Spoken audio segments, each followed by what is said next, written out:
दिल्ली की सीमा पर किसानों का आंदोलन अभी भी जारी है। राकेश टिकैत एक कदम पीछे हटाने को तैयार नहीं।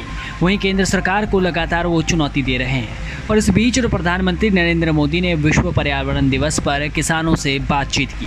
कार्यक्रम के दौरान प्रधानमंत्री ने बताया कि विश्व पर्यावरण दिवस के अवसर पर भारत ने एथेनॉल क्षेत्र के विकास के लिए एक विस्तृत रोड मैप जारी किया है, जो कि एक महत्वपूर्ण कदम है। उन्होंने बताया कि एथेनॉल के उत्पादन और वितरण से संबंधित E100 पायलट प्रोजेक्ट भी शनिवार से पुणे में शुरू किया गया है। वहीं उन्होंने यूपी के किसान से इस संबंध में विस्तार से चर्चा की। अरविंद जी नमस्ते। मैं अरविंद कुमार पूर्वा देवरिया, जिला हरदोई, उत्तर प्रदेश से बोल रहा हूँ सर। मेरे पास 3 एकड़ जमीन है, उसमें मैं खेती करता हूँ, गन्ना, सरसों, गेहूँ। तो उसमें मैंने गन्ना बोया है। पहले गन्ना सर बोते थे हम देसी बीज से। अब की देसी जब करते थे सर, तब उसको हमने उसमें बोया, पैदावार होती थी 700-800 प्रति हेक्टेयर कुंटल। अब की मैंने बोया है गन्ना जो, वो सर मैंने वैज्ञानिक बीज से, उसमें मुझे गन्ना की उपज प्राप्त हुई है 2631 कुंटल प्रति हेक्टेयर। कितने साल से गन्ने का कर रहे हैं अरविंद जी? गन्ने सर कर रहे हैं, करीब हो गया 7-8 साल हो गया हमको लगातार करते। अच्छा, कभी मन नहीं करता है कि गन्ने से बाहर निकल के कुछ और करें? नहीं सर, करते हैं। गेहूं भी करते हैं, आलू भी होता है, सरसों भी करते हैं, सब सर खेती करते हैं। इस बार सरसों का अनुभव कैसा है? सरसों सर बहुत अच्छी हुई है। 2 कुंटल मतलब 24 कुंटल प्रति हेक्टेयर से हुई है हमारी। अच्छा, और इस बार तो दाम भी सरसों के अच्छे मिले हैं कहते हैं। सरसों सर बहुत अच्छे दाम मिले हैं सर। अच्छा अरविंद जी, आप जिस मिल को गन्ना बेचते हैं जी, क्या उस मिल ने इथेनॉल प्लांट लगाया है? क्योंकि हम बराबर आग्रह कर रहे हैं कि गन्ना किसानों को सुरक्षित रखना है, तो सिर्फ चीनी बनाने से काम नहीं चलेगा, सिर्फ गुड़ बनाने से काम नहीं चलेगा, हमें कुछ और करना चाहिए। और इसलिए हम इथेनॉल पर जोर दे रहे हैं, ताकि गन्ना किसान को कभी भी चिंता न रहे। वरना क्या होता है, चीनी ज़्यादा हो जाती है तो गन्ना किसान को तकलीफ हो जाती है, क्योंकि मार्केट गिर जाता है। चीनी कम होता है क्योंकि गन्ना कम हुआ तो भी किसान को तकलीफ हो जाती है। और इसलिए हम इथेनॉल पर जोर दे रहे हैं। तो आपके यहाँ जो गन्ना जहाँ आप देते हैं, वहाँ इथेनॉल का कुछ हो रहा है? क्योंकि आपके पीछे तो बढ़िया सारे चित्र दिख रहे हैं। जी जी, इथेनॉल प्लांट सर लगा है यहाँ हरियाणा चीनी मिल। तो इससे हमको लाभ सर ये मिला है, जो इथेनॉल जो बिकता है सरकार खरीद लेती है, उससे पेमेंट जल्दी होता है मिल वालों को, मिल वाले हमको पेमेंट कर देते हैं। उससे हमको बहुत लाभ है सर। हम अपना टाइम से जब पेमेंट मिल जाता है तो हर चीज टाइम से कर लेते हैं।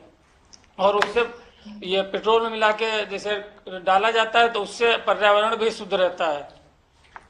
अच्छा, जब पहले इथेनॉल का प्लांट नहीं था जी, और सिर्फ आप गन्ना ले जाते थे और वो जब चीनी बन करके बिकती थी पैसे देते थे, अब क्या बदलाव आया है?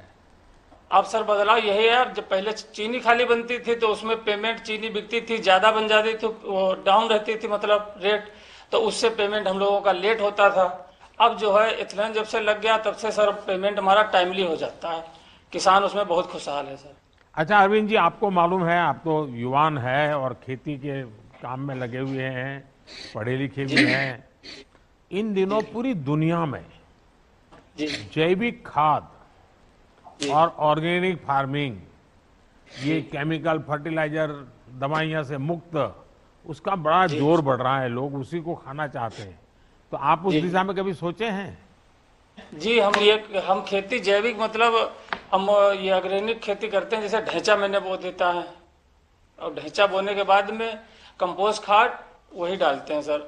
रसायन बहुत कम प्रयोग करते हैं। यूरिया वगैरह उपयोग नहीं करते हैं? यूरिया सर छिड़काव करते हैं NPK का 2 बार, बहुत ज्यादा। यानी अभी 100% जैविक नहीं कर रहे हैं आप? नहीं, 100% नहीं सर। NPK गन्ने में छिड़काव पत्तियों पे करना पड़ता है। लेकिन क्या बहुत मन करता है कि 100% जैविक करेंगे और अरविंद जी की सारी जो चीजें बनेगी वो जैविक नाम से ही बिकेगी, ऐसा मन करता है? मन करता है सर, करेंगे सर। तो इस बार संकल्प कीजिए आप। जी सर, संकल्प लेते हैं, करेंगे सर। देखिए, इससे बहुत लाभ होगा, बहुत किसानों को लाभ होगा। और जो धरती माता है ना, जैसे हम अपनी माँ बीमार हो जाए तो कितने चिंतित हो जाते हैं, जी जी हमारी धरती माँ अगर बीमार हो जाए, ये सारे केमिकल डाल डाल करके धरती माँ जी। को हम बर्बाद कर दें तो धरती माँ भी रूठ जाती है। जी जी धरती माँ की भी रक्षा करनी चाहिए कि नहीं करनी चाहिए? करनी चाहिए तो सर। ये भी हमारी माँ है और उस जी। माँ को हम परेशान करें वो तो कितना उचित होगा। तो आप भी किसानों को ये बताइए। मुझे बहुत अच्छा लगा आपसे बात कर करके, और आप जैसे नौजवान और वो भी नए नए प्रयोग भी कर रहे हैं और पर्यावरण का भी ध्यान रखते हैं। मेरी आपको, आपके परिवार को बहुत बहुत शुभकामनाएं हैं। और आपको मालूम है सोलार पंप का, क्योंकि उत्तर प्रदेश में तो पानी के स्रोत कई इलाकों में बहुत ज़्यादा है, तो डीजल वीजल उपयोग करने की जरूरत नहीं, सोलार पंप से ही आपका काम चल जाएगा।